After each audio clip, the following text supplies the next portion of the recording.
नमस्कार, मी मंजिरी निवास चौगले. संचार टाइम्स न्यूजमध्ये आपले स्वागत आहे. 3000 विद्यार्थ्यांचे भवितव्य घडविणारी संस्था स्वातंत्र्यदिन सोहळ्यात आमदार अशोकराव माने यांचे मनोगत. सविस्तर वृत्त पुढीलप्रमाणे.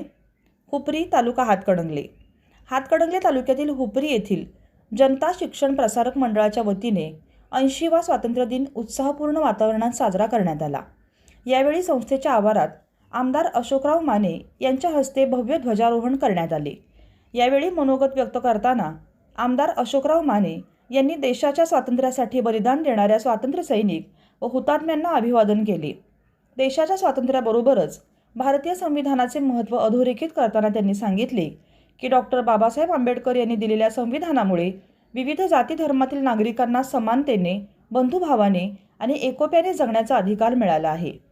कर्मवीर भाऊराव पाटील आणि क्रांतिज्योती सावित्रीबाई फुले यांच्या विचारांचा वारसा पुढे नेत गरीब, बहुजन व वंचित समाजातील सुमारे 3000 विद्यार्थ्यांना शिक्षणाची संधी उपलब्ध करून देण्याचे महत्त्वपूर्ण कार्य शिक्षण महर्षी अण्णासो शेंडुरे व संस्था करीत आहेत, असे आमदार माने यांनी नमूद केले.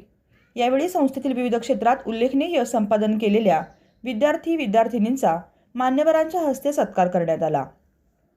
कार्यक्रमात शिक्षण महर्षी अण्णासो शेंडुरे, सुदर्शन भोजे, बाळासो आचार्य, भरतकुमार शेंडुरे, परिसनाथ महाकांड, चंद्रकांत शेंडुरे, महेश माळी, नेताजी निकम, चेतन शेंडुरे, प्राचार्य माने NM, सचिन शेंडुरे, महेश शिरपण्णावार, सुनील खोंबारे, आचार्य रत्न महाजन, वृषालीताई शेंडुरे यांच्यासह शिक्षक, शिक्षकेतर कर्मचारी, विद्यार्थी-विद्यार्थिनी व पालक मोठ्या संख्येने उपस्थित होते. संचार टाइम्ससाठी प्रतिनिधी अल्लाउद्दीन मुल्ला.